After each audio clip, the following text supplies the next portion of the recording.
बहुत समय नहीं बीता था। बस कुछ साल पहले की बात है। भारत के एक शांत पहाड़ी गांव में दो छोटी लड़कियां रहती थीं, लिया और माया। दोनों की उम्र लगभग 9-10 साल की थी। वे पड़ोसी थीं, साथ में स्कूल जाती, खेलती और पेड़ों के नीचे बैठकर कहानियां सुनती। लिया के पापा चर्च में गिटार बजाते थे और माया की मां गांव के प्राथमिक विद्यालय में पढ़ाती थीं। दोनों के घरों के बीच एक संकरा रास्ता था, जिस पर सुबह सुबह धूप की किरणें गिरती तो लगता जैसे भगवान ने उस रास्ते पर सोना बिछा दिया हो। हर रविवार लिया और माया अपने परिवार के साथ चर्च जाती। वहां वे यीशु के बारे में सुनती, गाने गाती और पादरी अंकल की प्यारी बातों से प्रेरित होती। लेकिन उस साल बारिश बहुत तेज आई थी और गांव के पास वाली नदी बार बार उफरने लगी थी। कई घरों में पानी घुस गया था और लोग चिंतित थे। एक दिन स्कूल से लौटते वक्त लिया ने देखा कि माया बहुत उदास है। उसने पूछा, क्या हुआ माया? माया ने कहा, हमारा घर का आधा हिस्सा गिर गया है। पापा शहर में मजदूरी करते हैं, वो भी बीमार हैं। माँ बहुत परेशान है। लिया ने उसका हाथ थामा और कहा, यीशु हमारे साथ है माया, हम मिलकर प्रार्थना करेंगे। उस रात दोनों ने मिलकर अपने अपने घर में घुटनों के बल बैठकर प्रार्थना की। लिया ने धीरे से कहा, प्रभु यीशु, मेरी दोस्त माया के घर को संभाल लीजिए, उसके परिवार को आशीष दीजिए। दूसरी तरफ माया भी आंखें बंद कर यीशु से रोकर कह रही थी, यीशु आप हमारी मदद कीजिए। अगले दिन गांव में एक चमत्कार जैसा हुआ। चर्च की एक संस्था ने उन परिवारों की मदद के लिए राहत भेजी जिनके घरों को नुकसान हुआ था।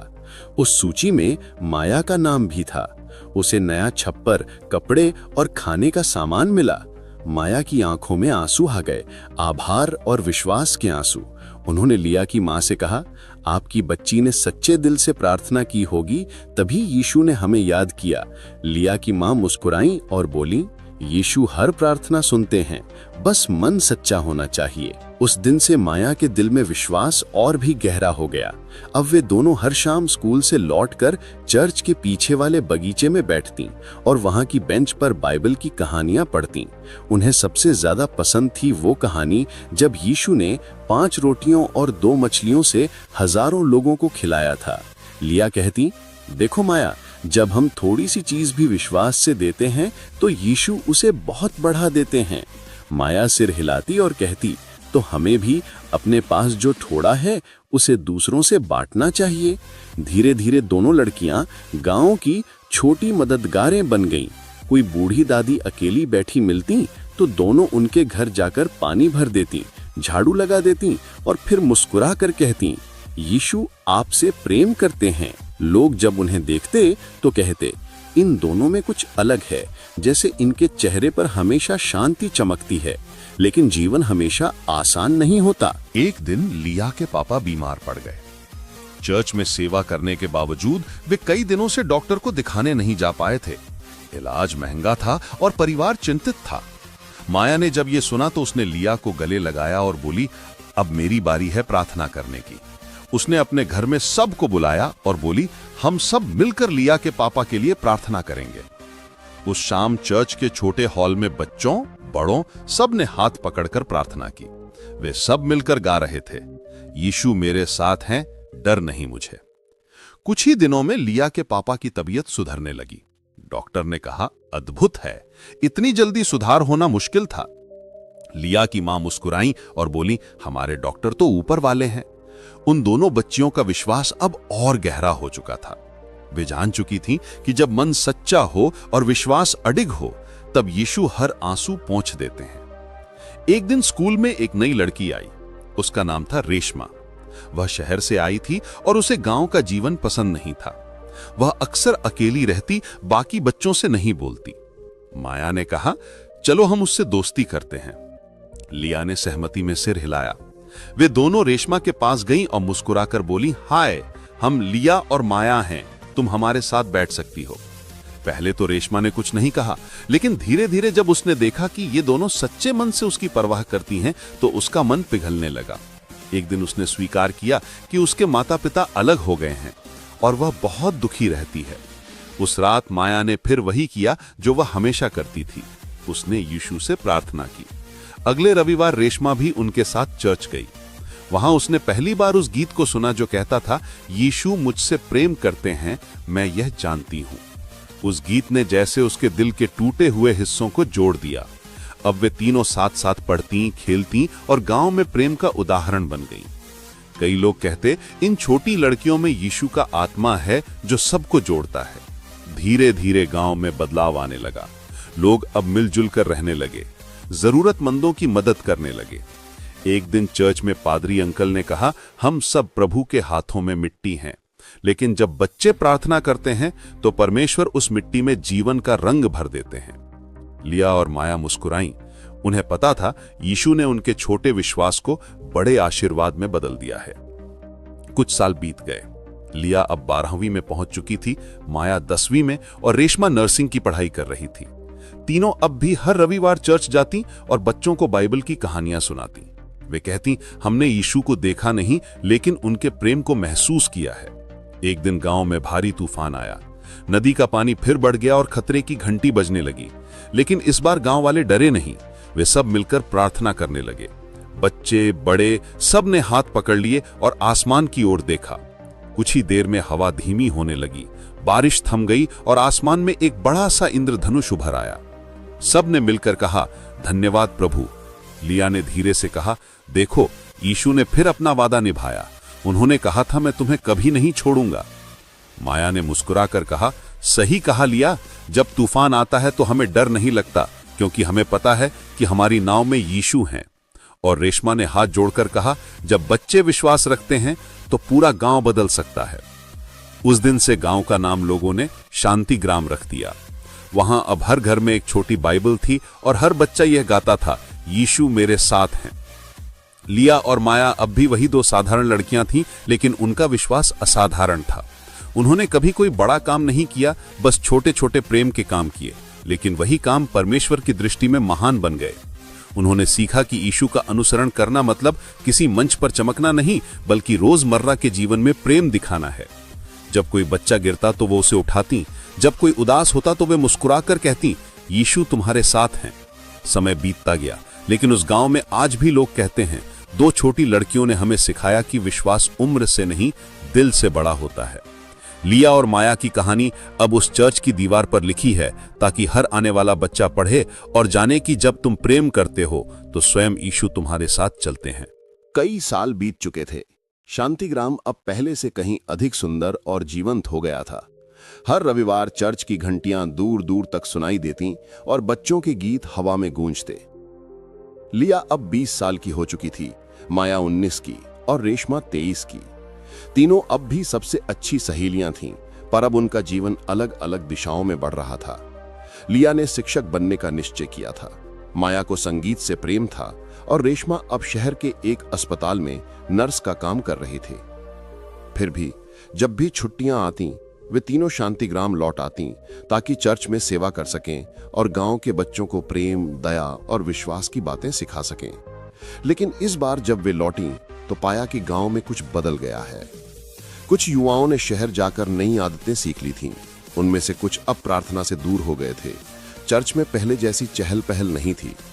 लिया ने यह देखा तो उसका दिल भर आया।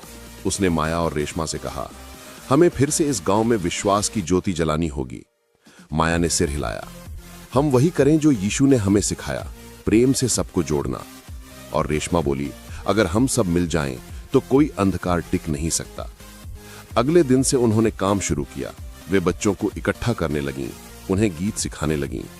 यीशु प्रेम का सागर है। गांव की गलियों में फिर से हंसी और संगीत लौट आया।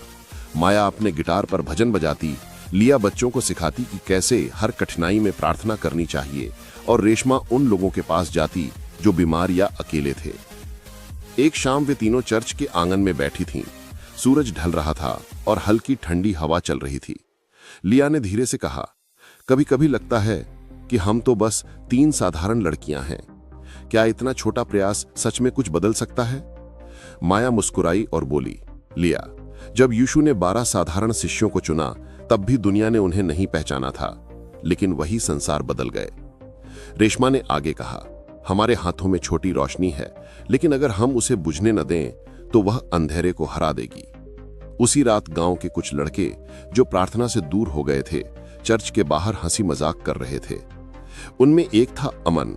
वह पहले माया का सहपाठी था, पर अब गलत संगत में पड़ गया था।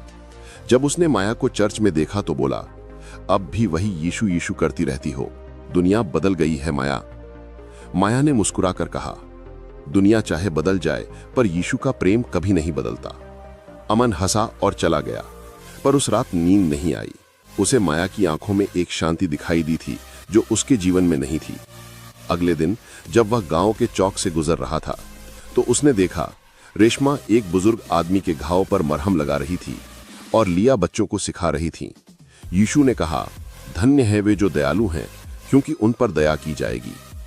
यह दृश्य अमन के दिल को छू गया। कुछ दिनों बाद वह चर्च आया, धीरे से पीछे बैठ गया।